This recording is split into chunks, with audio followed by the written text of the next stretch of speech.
A grande festa preparada pelo torcedor do Palmeiras na despedida do time antes do embarque para os Estados Unidos. Pessoal, sou Jorge Nicola, bem-vindos a mais um vídeo do canal. Sempre bom ter vocês por aqui, sem perder tempo, pedir para deixar like, se inscrever no canal e ativar as notificações. Enorme festa feita por torcedores do Palmeiras na despedida do time nesse domingo do Brasil. O Palmeiras embarcou rumo aos Estados Unidos, onde disputa a partir de 15 de junho o Super Mundial.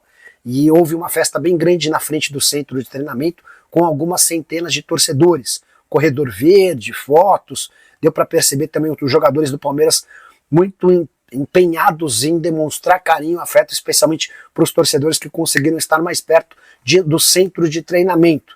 Despedida importante para um time que vai para a maior competição dos últimos tempos. O Super Mundial de Clubes paga cotas extraordinárias, somente a presença dos times brasileiros assegura 85 milhões de reais. Cada vitória no Super Mundial garante mais algo na casa dos 12 milhões de reais. E a classificação para o mata-mata também tem prêmios extraordinários. Palmeiras que estreia no dia 15 contra o Porto, joga no dia 19 contra o Al-Ahly e fecha sua participação na fase de grupos contra o Inter Miami. Se for primeiro do seu grupo, pega o segundo colocado do grupo B. Se for segundo colocado, pega o primeiro do grupo adversário. Caso fique em terceiro ou quarto, volta para casa. Importante lembrar que o confronto de oitavas de final deve ser bastante difícil. O grupo B tem, por exemplo, o PSG, o atual campeão da Champions, o Atlético de Madrid e também o Botafogo. Hora de falar sobre o meia atacante argentino na mira de três grandes clubes brasileiros, Palmeiras, Vasco e Cruzeiro. Pelo menos é o que garante a imprensa argentina, e eu me refiro a Alan Lezcano, jogador de 23 anos de idade, que pertence ao Argentinos Júniors e entrou na mira dos três clubes que eu citei, segundo informação do jornalista Nahuen Arrigo. Importante contar que nem Palmeiras, nem Vasco, nem Cruzeiro confirmam as tratativas, mas a informação trazida pelo jornalista dá conta de que não há negociação formal, mas sondagens dos clubes brasileiros tentando entender quanto o Argentinos Júniors gostaria para vender o Lezcano. O Argentinos havia comprado 50% dos direitos econômicos desse jogador junto ao Ginásia, também da Argentina, por 2 milhões e 300 mil euros. Até por isso dá para imaginar que para que um negócio desse saia, haveria necessidade de um investimento de 7, 8, 9, talvez até 10 milhões de euros, cifras que certamente o Vasco não terá capacidade de investir. Na atual temporada, o Lezcano soma 20 jogos com 3 gols e 4 assistências. O Racing, também da Argentina, é outro interessado no jogador, mas o Argentinos Júniors dá preferência para a transferência do atleta para o exterior. Entre vender para um rival ou negociá-lo com clubes brasileiros, o Argentinos Júniors vai preferir negociar com times daqui. Prometo ficar de olho nessa história e qualquer novidade atualizo, beleza? O Porto é o campeão mundial português, né? É o único clube português bicampeão mundial, inclusive, porque, pra galera que não sabe, em 1987 venceu o Bayern de Munique e foi campeão em cima do Peñarol do Uruguai. E mais recentemente, em 2004, venceu o Mônaco, na época com o Mourinho, e aí a gente tá falando de uma campanha fantástica, né? Porque o Mourinho é campeão na temporada anterior da antiga Europa League, né, da antiga Liga Copa da UEFA, e aí agora a Europa League, ele vai lá e ganha do Mônaco na temporada seguinte com o mesmo Porto. E aí é campeão mundial em cima do Once Caldas nos pênaltis. Não sei se você lembra disso, 8-7 nos pênaltis. Quase o Once Caldas foi campeão mundial. Loucura, né? É um clube que, nacionalmente, embora internacionalmente, ele tenha esses dois títulos que, por exemplo, o Benfica não tem, dos títulos mundiais, tem menos títulos nacionais do que o Benfica, né? São 30 títulos da Liga Portuguesa, o Benfica tem 38, mas é o segundo maior. Tem a segunda maior torcida de Portugal também, cerca de 3 milhões de adeptos, como eles gostam de falar, contra 5 milhões do Benfica. Aliás, o clima deu uma esquentada nos últimos dias. A torcida Super Dragões soltou um comunicado lamentando a falta de apoio do clube para que os torcedores viajassem em peso para acompanhar o Mundial, para torcer, para mostrar a torcida do Porto. E até o momento, evidentemente, é essa a revolta da torcida do Porto, né? Como que chegou ao Mundial? Vamos lá. como que o Porto chegou ao Mundial de Clubes? Não foi conquistando a UEFA Champions League, você sabe muito bem. A vaga foi garantida pelo ranking de clubes da UEFA, como o melhor classificado, não diretamente. Campanhas recentes do Porto na UEFA Champions League, para se ter uma ideia. Quartas de final em 2021, oitavas de final em 2022 e 2023 e na temporada 23-24, oitavas novamente sendo eliminado pelo Arsenal. Então assim, é uma equipe que sem dúvida alguma não vai longe nas competições europeias nos últimos anos, tem sofrido nesse período em que tentou chegar longe, inclusive nessa temporada acabou ficando pelo caminho para Roma na Europa League, então é uma equipe que inegavelmente tem dificuldades internacionalmente hoje em dia, né?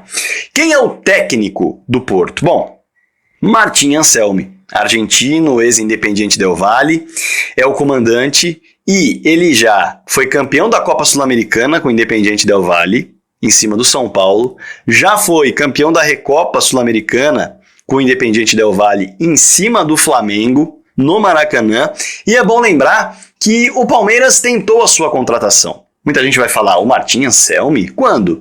Não foi especificamente o Martín Anselmi, né? O Palmeiras tentou a contratação em 2020, depois que mandou embora o Vanderlei Luxemburgo, do Miguel Ángel Ramírez, e na época o Martín Anselmi era assistente no Miguel Ángel Ramírez. Ele não era o treinador.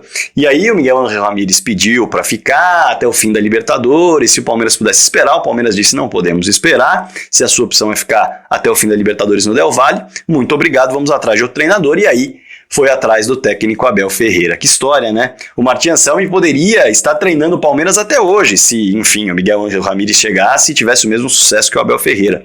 Não se imaginava isso, mas não se imaginava também que o Abel chegaria e encaixaria como uma luva nesse Palmeiras. Bom, perdão.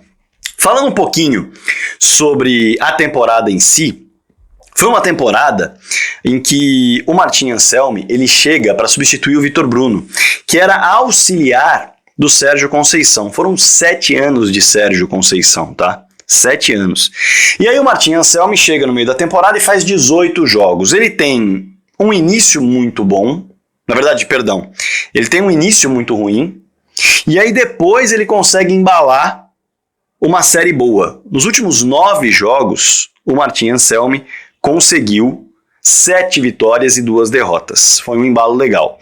Nos primeiros 9 jogos, venceu só 3 partidas. E aí houve uma desconfiança muito grande. Agora, fala-se muito dentro da imprensa portuguesa de que ele é um treinador que cobra demais, algo que muitas vezes o time não consegue entregar, é insistente, tem convicções que mais parecem teimosias, enfim. É quase que uma história muito parecida com a de vários treinadores em vários lugares do mundo, né? Fala-se muito da questão dele jogar com 3 zagueiros e ainda assim o time ficar muito exposto. Fala-se muito disso, ele joga com 3 zagueiros, com alas. Na última partida da Liga Portuguesa, ele venceu os últimos 3 jogos. Na última partida, ele não jogou com o sistema de 3 zagueiros, ele jogou com o sistema de 2 zagueiros, inclusive falou na coletiva que queria surpreender e acredita que conseguiu surpreender.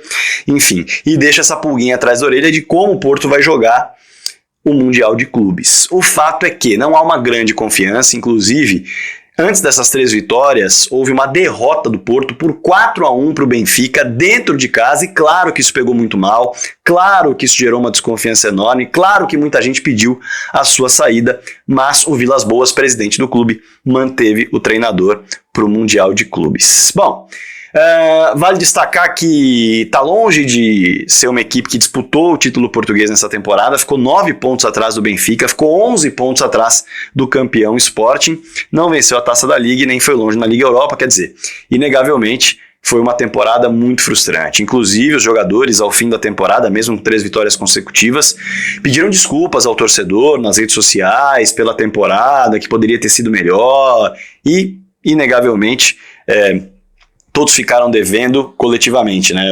Por exemplo, quando você tem só o goleiro na seleção da temporada, seleção da Liga Portuguesa, que foi o caso do Porto, que teve o Diogo Costa como o único representante na seleção, mesmo sendo o 3º colocado, isso mostra que foi uma temporada muito frustrante. Mas significa que só o goleiro presta no Porto? Não, não significa que só o goleiro presta no Porto. Veja só, vamos trazer aqui alguns destaques do Porto. Olho nesses destaques. Para começar, Samu, centroavante espanhol de 21 anos, tá? Para você ter uma ideia, foram 42 jogos do Samu na temporada com 25 gols marcados. Como que ele não foi parar na seleção? O Gyökeres está na seleção, que tem números absurdos na temporada. Jogador do Sporting. Agora, o Samu não pode ser colocado como um jogador fraco, não. Um jogador que decidiu muito o jogo para o Porto, que conseguiu ajudar o Porto mesmo nas maiores dificuldades e foi de fato goleador. Porque para você ter uma ideia, o Galeno, que partiu para o Al-Ahly, o brasileiro mesmo, no meio da temporada, acabou como vice-artilheiro do Porto.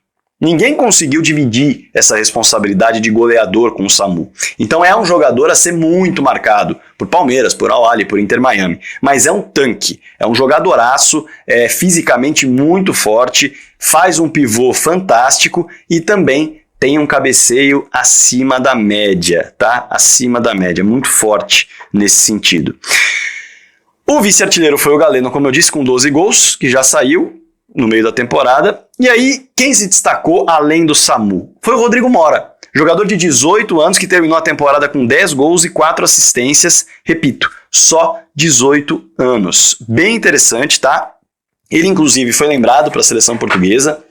Chamou muito a atenção porque é jovem e conseguiu lidar bem com a pressão de uma temporada muito complicada do Porto e fazer alguns golaços, inclusive. Se der espaço para o Rodrigo Mora, é um jogador que circula o campo inteiro, que consegue, ele é principalmente pela ponta esquerda, mas que consegue gerar jogo, consegue finalizar de longa distância, é ágil para driblar, jogador muito interessante, muito interessante. O Samu, vale destacar, tá? Ele virou uma opção para o Napoli no mercado, o Samu preferiu ficar. A multa dele é de 100 milhões de euros, então não é fácil tirá-lo de lá, mas está na mira de grandes times do futebol europeu. Reforçado o Porto, tá? Vamos trazer aqui também esse detalhe, o Gabri Veiga. Sim, o Porto tem um Rafael... Tem um Rafael, não. O Porto tem um Veiga, assim como o Palmeiras também tem um Veiga. O do Porto, claro, é Gabri, o do Palmeiras é Rafael, o do Palmeiras é brasileiro, o do Porto é português? Não, o do Porto é espanhol. O Gabri Veiga, ex-Celta de Vigo e Al-Ahly Jeddah, foi anunciado para o torneio, ele que jogou com alguns brasileiros lá no Al-Ahly Jeddah, né? Vale lembrar, por exemplo, o Firmino, tá por lá, o Alexander, o Ibañez, e é um meia que foi, digamos assim, capturado de volta, né? Porque ele sai do Celta de Vigo como um destaque, uma promessa, porque é muito jovem, tem 23 anos, ele sai como uma promessa em 2023, naquele boom de investimento do futebol saudita. E agora ele acaba voltando, custo de cerca de 100 milhões de reais, um alto investimento do Porto para tentar melhorar a sua criatividade. É um meia de chegada, ambidestro, ele é criativo. Segundo jogador com mais minutos no time saudita na última temporada, atrás só do Al Buraican, o atacante, um jogo só, tá? Atrás, 46-47. E titular em 39 dos 46 jogos. Foram 8 gols e 6 assistências, os números até discretos, mas inegavelmente um jogador muito querido por lá, um jogador que promete demais, pela juventude já entrega muito e por isso vai ser uma peça nova nesse time do Porto a ser observada por todos os seus adversários. Além do Mora, além do Samu, o Gabri Veiga pode acabar ganhando oportunidades ou ao longo dos jogos ou saindo como titular, mas é um investimento alto e que está sendo muito celebrado pelos portistas. Portistas que viram o seu clube jogar muito pouco no último mês. Para se ter uma ideia, o desgaste foi muito pequeno do Porto. Foram 49 jogos no total. No último mês, em maio, apenas 3 partidas. Isso mesmo, apenas 3 partidas. É o adversário do grupo que chega mais descansado ao Mundial de Clubes. Deu para pegar um panorama geral do Porto, né? Deu para ter uma ideia do que é o Porto, de quem é o Porto, quem faz o Porto, quem comanda o Porto, quem observar no Porto, o que foi a temporada do Porto. Acho que deu para ter uma ideia com o vídeo, né? Fala, torcedor Alviverde, eu aqui trazendo mais um vídeo. Peço você que deixe seu like e se inscreva no canal. E vamos falar aí a respeito do lateral Mike, né? Mike aí tem aí até o final do ano, né, para sair do Verdão, porém a Leila Pereira disse que ele não vai sair de graça e quer uma compensação financeira. E ele tá aí até o final do ano. O Mike tem procura aí de outros times, mas o Palmeiras quer uma compensação aí boa, né, para não o jogador não sair de graça, para reforçar outros times agora, né, nessa janela. Alguns clubes estão sabendo que Marcos Rocha e Mike foram avisados que não teria seus vínculos renovados e já procuraram os representantes dos atletas aí para um possível acordo até o ano que vem, né? Mas a procura aí dos dois jogadores aí, quem foi mais procurado foi o Mike. O lateral esquerdo recebeu sondagens do São Paulo, Santos e Grêmio.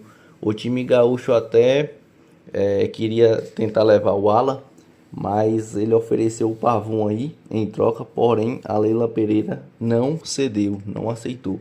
Queria saber de você se você acharia uma boa opção aí essa troca aí entre Mike e Pavon. Ele é um ponta, né? O Pavon, só que o Mike é lateral. Seria uma boa opção para o Palmeiras, uma opção viável se o Palmeiras trocasse o Mike pelo Pavon. Você acharia uma boa opção? Para mim, na minha humilde opinião, eu não acharia uma boa opção, porque o Pavon tá lá, vamos dizer, largado, né? As traças lá, e trazer pro Verdão, acredito que ele não possa brilhar por conta que tem muito mais jogador capacitado do que o Pavon, que tá jogando muito mais bola do que ele, então ele não vai ter espaço no Verdão. Queria saber da sua opinião, essa é apenas minha humilde opinião. Queria saber da sua opinião, deixa seu like e comenta muito nesse vídeo. Tamo junto, forte abraço e avante palestra.